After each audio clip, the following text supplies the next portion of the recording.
All right, guys. Today we are going to see if I can't get it right. J T Meleck rice whiskey is any good.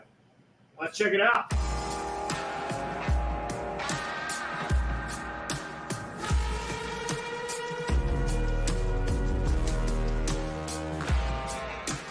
So I just did a podcast with J T Meleck.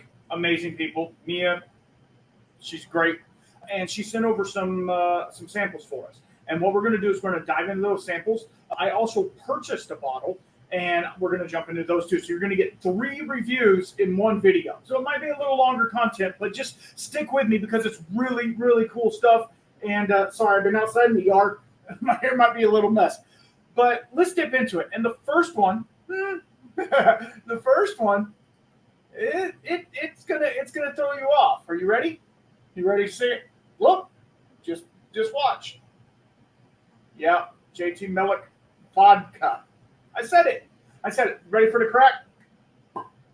Cracked it. Fresh crack. I am going to pour it in my bougie glass.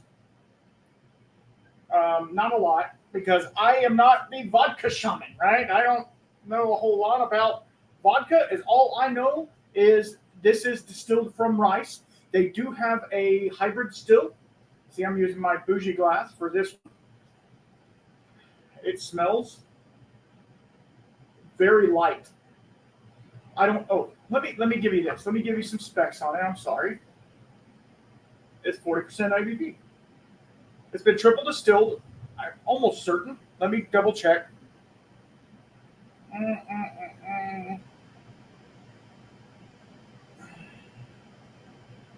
This is the small batch 224. And what they do is they have different seasons because they grow their own rice there.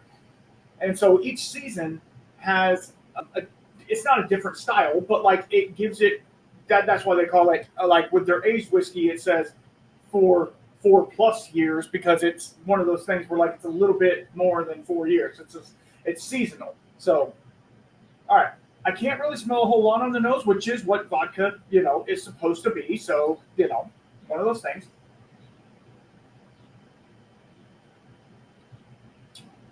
Oh, wow. That's really nice. It's a little sweet, has a little sweetness to it. It's really light. Really, there's not a whole lot there, which is vodka. That's what it's supposed to be, right? But it has a nice little bit of sweetness. It doesn't taste like rice. It doesn't taste like anything like that. And then going back on the nose, you don't get the ethanol burn that you normally would with like most vodkas.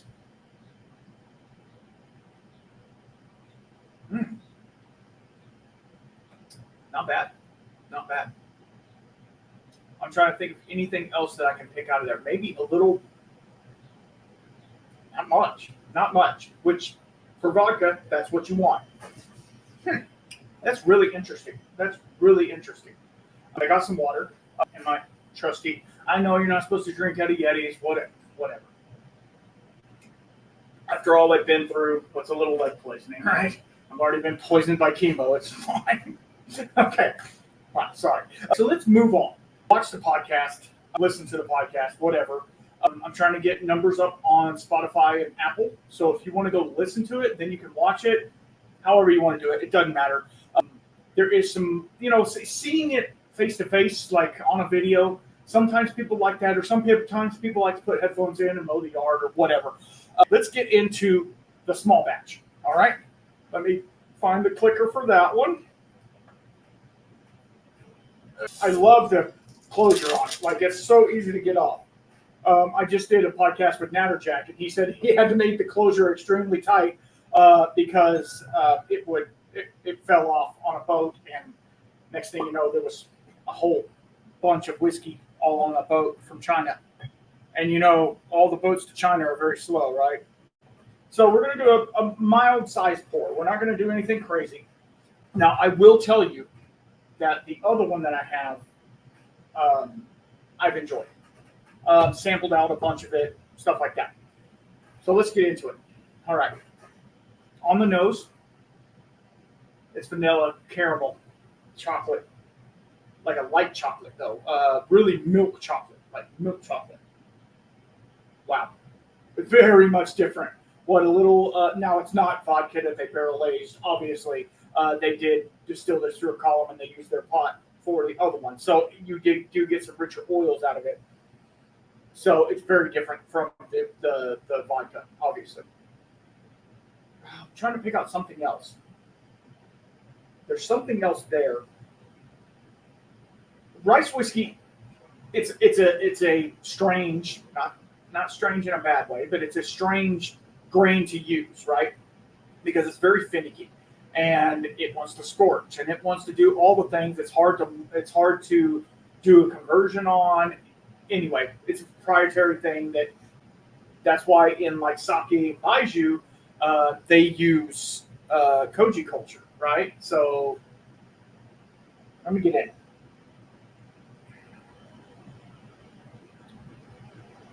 Oh, okay. It has a little leather, little tobacco, a little bit, not a whole lot. It's almost like, but it's super. It has a sweetness to it as well, which is I'm guessing, since I got it in the vodka, I'm guessing it comes over as that's the grain note, whatever. It's just like an inherent sweetness. It's not like really a certain thing. If I had to put a thing on it, it would be like cotton candy sweetness, but not that like where it's like sticky. It's not that. It's just like a sugary sweetness is all I can think of. And then going back to the nose, now it's getting a little. It has a little bit of maybe a cherry or a blackberry smell to it. Nothing too crazy, right? It's real light. Wow. Let me get one more.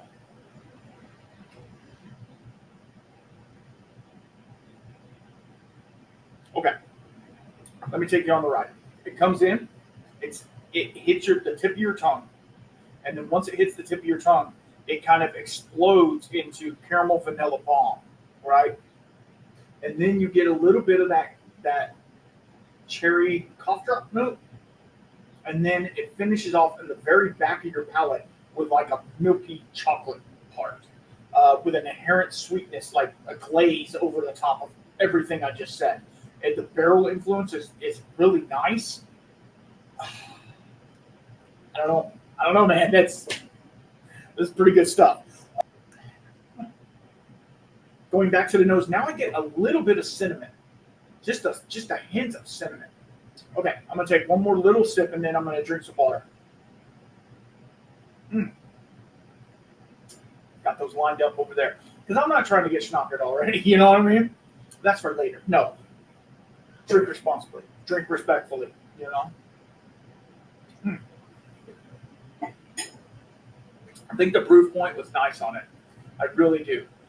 Guys, please follow, like, subscribe, please. I'm trying to get numbers up everywhere. If you're not following, please follow. If you like this, please do. And think about subscribing. And if you need to contact me in any way, whiskeyshamanpodcast@gmail.com. That's the best way to find me.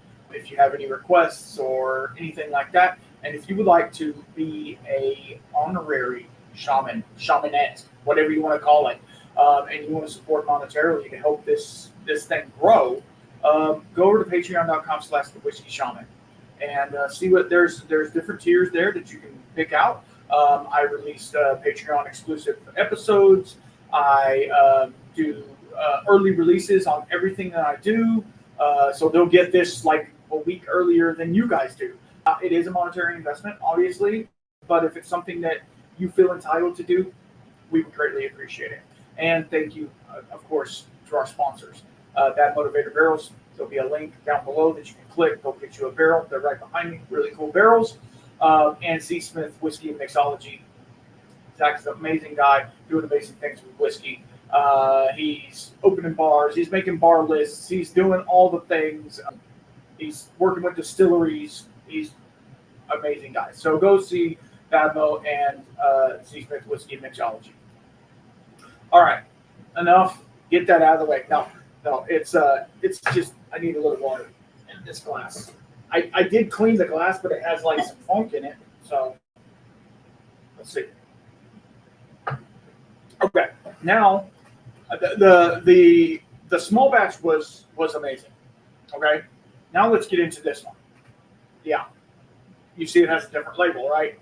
This is the J T Meleck single barrel cast strength barrel 248, coming in at 60.85%, 4 years old, 121 proof, 121.7, whatever. If you want to get real chinchy about it. As you know, as you can see, I have dipped into this. I bought this bottle sight unseen after talking to Mia, and it has been a joy to have. And I actually got my my cousin to pick up another bottle because this was at the local Specs that they had. It was a Specs single barrel.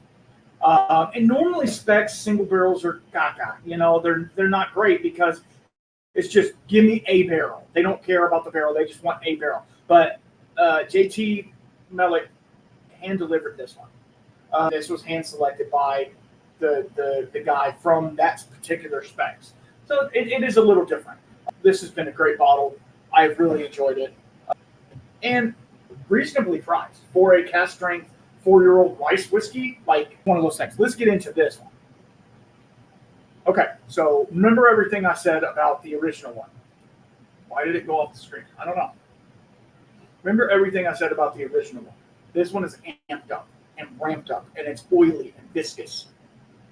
I'm not a proof hound. I don't care. I love some good 40% stuff. So, but this is super oily and dank. I hate to use the word dank because it reminds me of something else, you know. But it is so sweet and caramel or caramel, however you want to say it. I don't care how you say it. Just say it, right? It is really just nice, and it has a little fruit note to it as well. Let's get into the taste.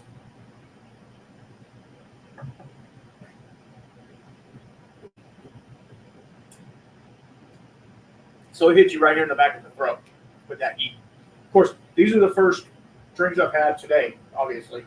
It's pretty early. Wow. I need to go back into that. I'm going to get a little water because that heat hit me in the back. But as it's lingering and going, and you're getting they're from Louisiana, so you're getting the Louisiana, whatever, Louisiana Cajun two-step. Oh wait, no, that's wrong guy. Okay, so vanilla, caramel, brown sugar, and I'm going to say this. I'm going to say this because it's in my mind, and I know it's in yours too, right? I know it is.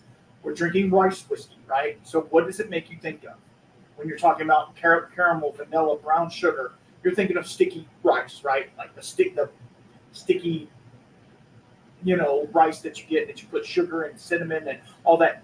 It is that. Now, it does not taste like the rice, right? It does not taste like rice. It how do I explain it? It's very difficult because I don't really have a marker for rice whiskey. You know, like it's one of those things. I don't have a marker for it. But the marker that I have now is this really just velvety texture that just coats your tongue. And the barrel influence on this is very prominent. It's very prominent. The grain is that sweetness, and that's pretty much it. Whereas corn, it tastes like corn. It's kind of corny. Rye, you know rye. And wheat, it presents differently sometimes. Triticale or something like that. It has a distinct flavor.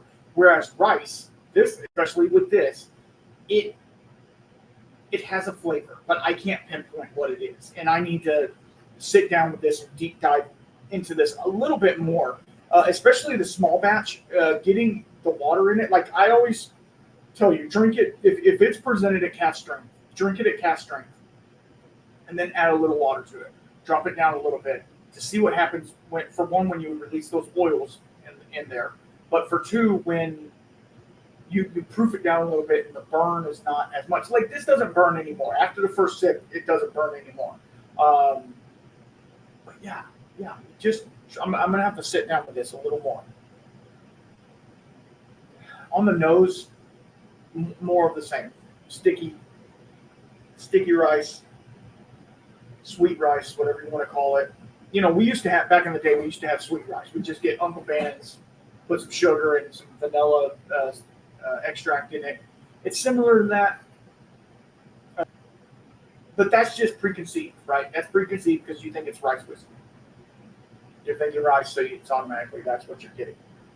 But it's a lot more complex than that. It really is. It's a lot more complex than that. I would like to see this aged in a used barrel. You know what I mean? One that's already been used, or maybe a finished barrel.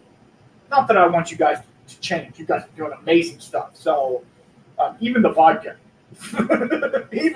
was great.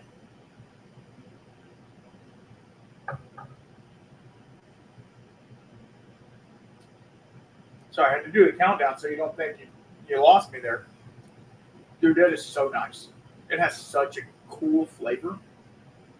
Unlike any other whiskey I've had. I mean, I'm just telling you the truth. It's unlike any whiskey I've had. It is sweet and caramel toffee. It is a dessert. It's a dessert in a glass.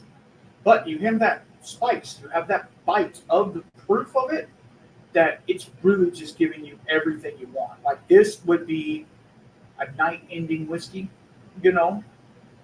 Start off with a Natterjack, right? A Natterjack 40%. Get you going. And then dip into the small batch, and then finish with that cask strength. Or start out with a vodka tonic with the vodka, if you want to do that. I don't know. What do you guys think? What do you think of rice whiskey? Let me know in the comments. And I'm going to tag this on the back end of the actual podcast. It'll be a review. So here's my final thoughts. My final thoughts on J T Meleck Distillery, for one, and the products that they're creating. It's not even good. Okay, but thumbs up. They're amazing.